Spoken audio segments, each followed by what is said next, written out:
Dear graduate, your degree is official. You've got your diploma.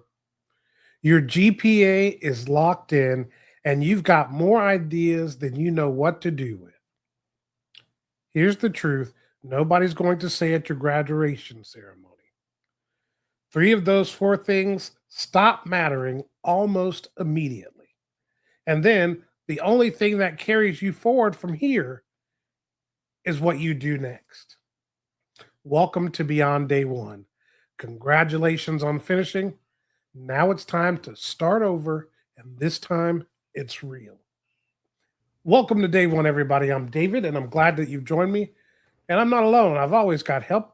They've got my back. I've got Phillip with me, and then I've also got Jon with me. And today we're talking about looking at a reality, a genuine reality for those of you who are graduating and what comes next. And in this first episode of this series called Dear Graduate, we want to wake you up to the reality.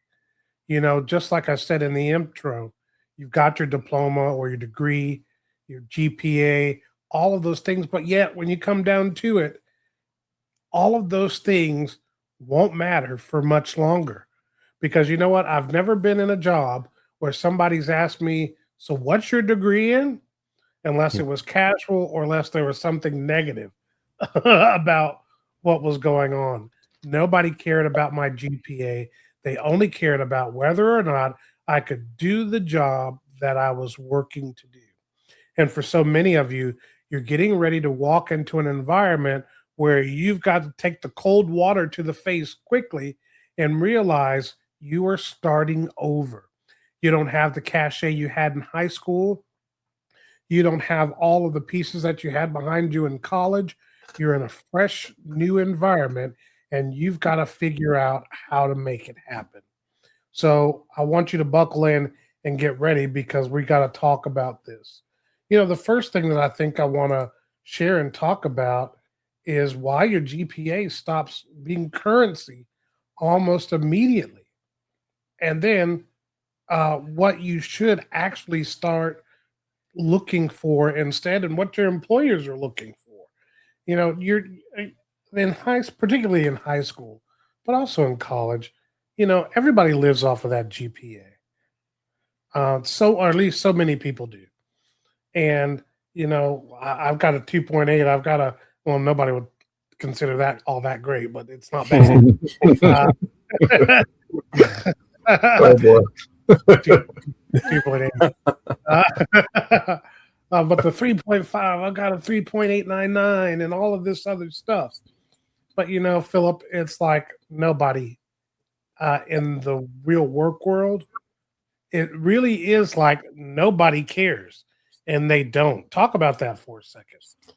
I don't mean to sound a little harsh here, but maybe I will. A GPA, in a lot of ways, is proof that you know how to memorize information and take tests and pass them. That's pretty much the usefulness of the GPA. And don't get me wrong. I mean, you know, I'm proud of everybody for being able to pass a lot of tests and pass their grades and things like that. But in the real world, when you get out into the workforce, that GPA is just honestly kind of a figure of the past, if you want to be honest about it. It's one of those things where the proof is yet to be seen in terms of whether or not you are going to be able to do the job, your commitment level to the job and things like that. That's not something that anybody's going to reference your GPA to find out. They're looking for action and proof. And can you follow instructions? Can you do the things that they've hired you to do based on the job description that they gave you? Those things are what matter when the rubber meets the road in the real world.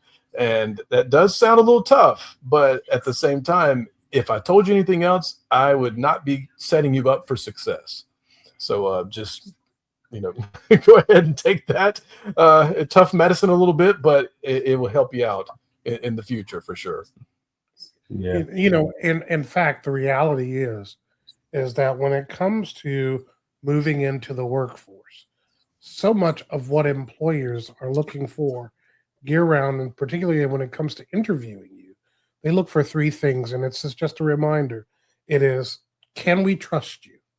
Mm-hmm. In other words, can we trust you not only to do the work, but can we trust you to follow the rules, to buy into the culture? Can we trust you with this job? The second one is, will you represent us well? So, will you be a good company representative? And finally, what kind of management load will you be? Will you be difficult to manage? Because if so, we probably don't want you here. But if you're easy load to manage, then you probably are a candidate for this role. So, those are three things that interviewers are quietly looking and listening for as they're interviewing you and working with you. You know, there's a big gap between school mode and professional mode. And school and work, in one sense, I'm going to espouse a David McIntyre belief, and other people don't have to believe it, but school was designed, I believe, in to train you for the length of work, the type of work. You go into a classroom, you sit in a desk, you put your head down, you learn something, you work. You learn something, you work. When you're in high school and college, you get up and you go to another classroom, you sit down, you learn, you work. And particularly in high school, you do that from 8 a.m. to 3:30 or something like that, getting you close to working 8 to 5. But you're going to school almost those same hours, so that when you get out in the work world, that length of day is only 2 hours longer than what you're accustomed to. And Right. they've already got you trained in that aspect of the workforce. The kind of person you are once you're in the work environment is completely a decision that you make. John, what's your thought about the gap between school mode and professional mode? Initially, it's a wide gap. Something that I had to pick up on very quickly graduating from high school is to learn to be reliable. You mentioned having a 2.8 GPA. I also had a 2.8 GPA, and I laugh not to make fun of you, but because I'm laughing because I know I was there, and just to be quite frank with you, I didn't know I was going to be graduating until like a graduation practice day came around. So, um, and my issue was the reason why I was so low is because I didn't have an issue with learning the stuff. I didn't think I was dumb. I knew I wasn't dumb. And my issue was attendance. My issue was I didn't want to sit in the classroom, and the very thing you just explained, I didn't want to go through that. I didn't want to have to sit there and have information thrown at me and fill out the work. It was so boring to me. I skipped class all the time.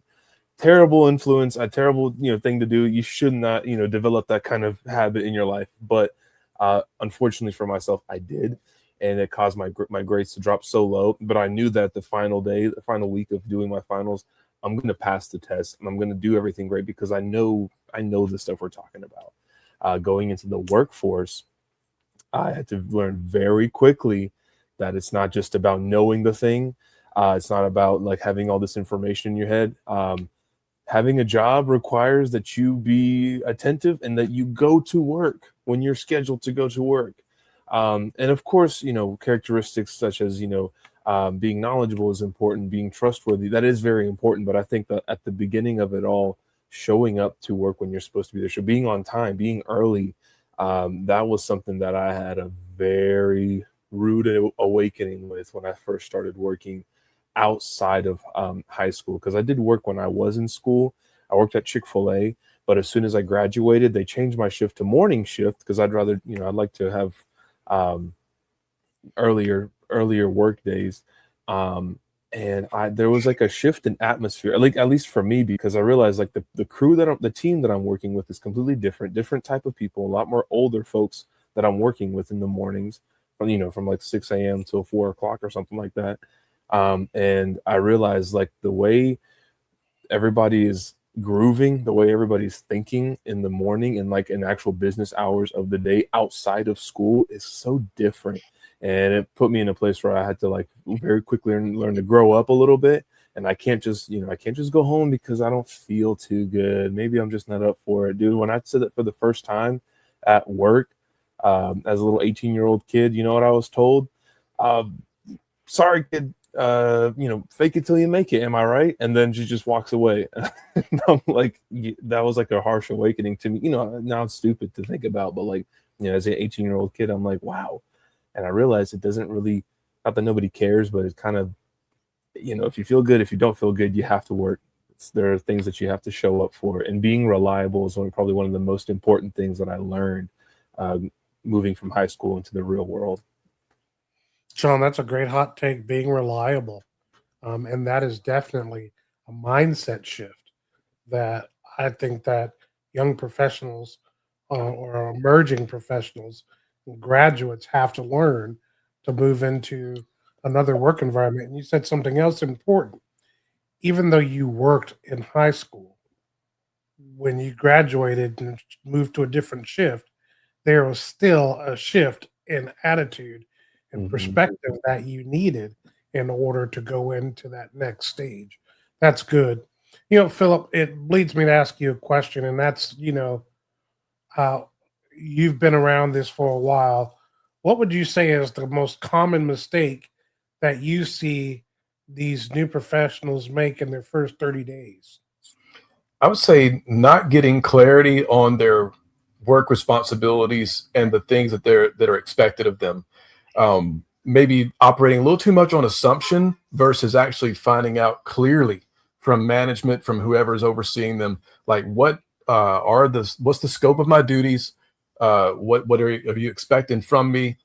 And I think a lot of times that can come from maybe a little bit of fear, and it's understandable. When you're first starting a new job, you have a little bit of insecurity, obviously, because you don't know the lay of the land yet. And so things like that can intimidate you out of the gate. But the thing is, the worst thing to do at that point is to try to fake it till you make it kind of a mentality. Don't do that.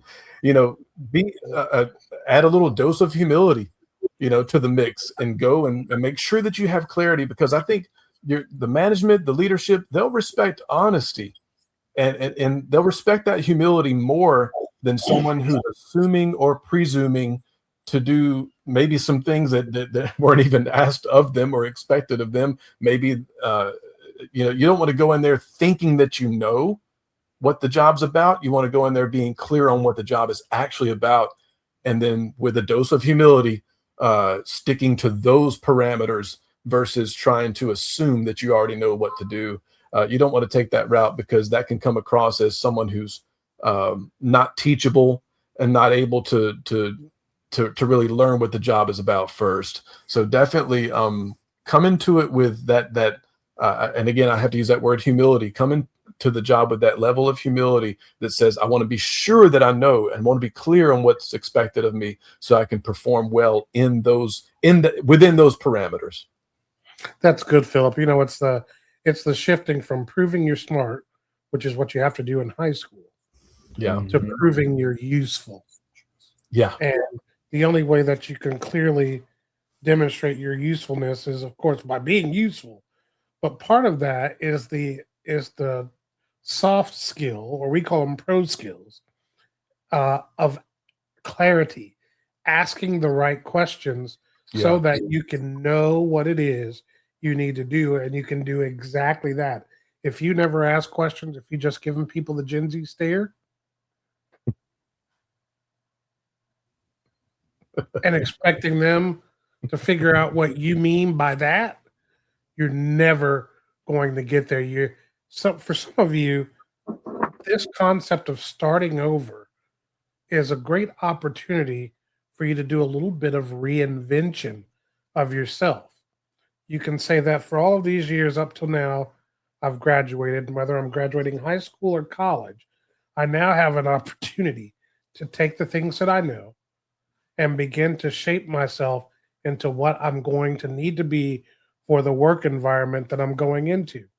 And let me just tell you, some of you, I know that you want to be entrepreneurial when you step out. I love, excuse me, I love that for you, and I love that about you. But even that takes work, it takes hustle, it takes clarity.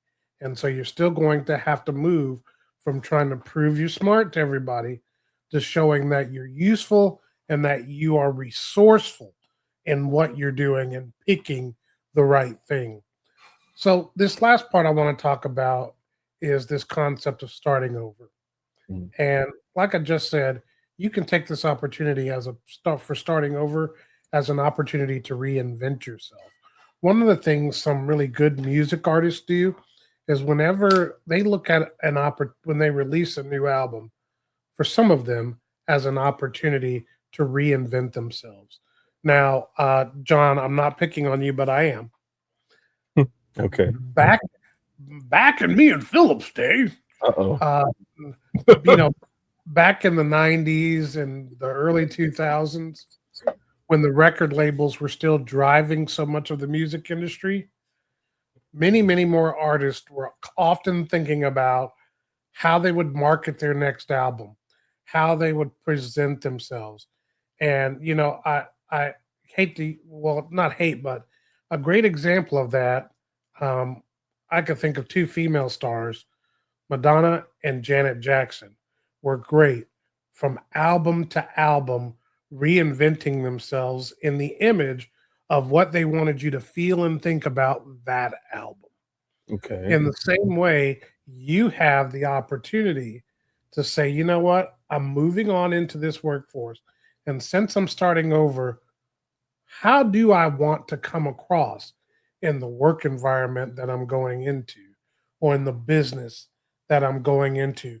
What kind of coworker do I want to be? What kind of colleague do I want to be? What kind of environment do I want to find myself in? Mm-hmm. And you begin to think about that and begin to ask yourself, what will it take for me in order to get there? And then you begin to shape that picture and you walk into it. It doesn't mean you're being fake because you'll never get away from how you're truly wired and who you are. But you can shape yourself in a way that allows you to be your best self for that environment. Well, dear graduate, we're going to continue on this conversation next week. And we're going to talk a little bit about the difference between taking a job and making a move. Because your first yes matters more than you think. And we want to help you to say it to the right thing. So we want you to do us a favor and share this series with us. Share it with all of the people that you know who are graduating, because we hope that this will help you as you begin to take the journey into your next level. And I believe it's going to be great for you. Until next time, I'm David. He's Philip. That's John. And we'll see you next time.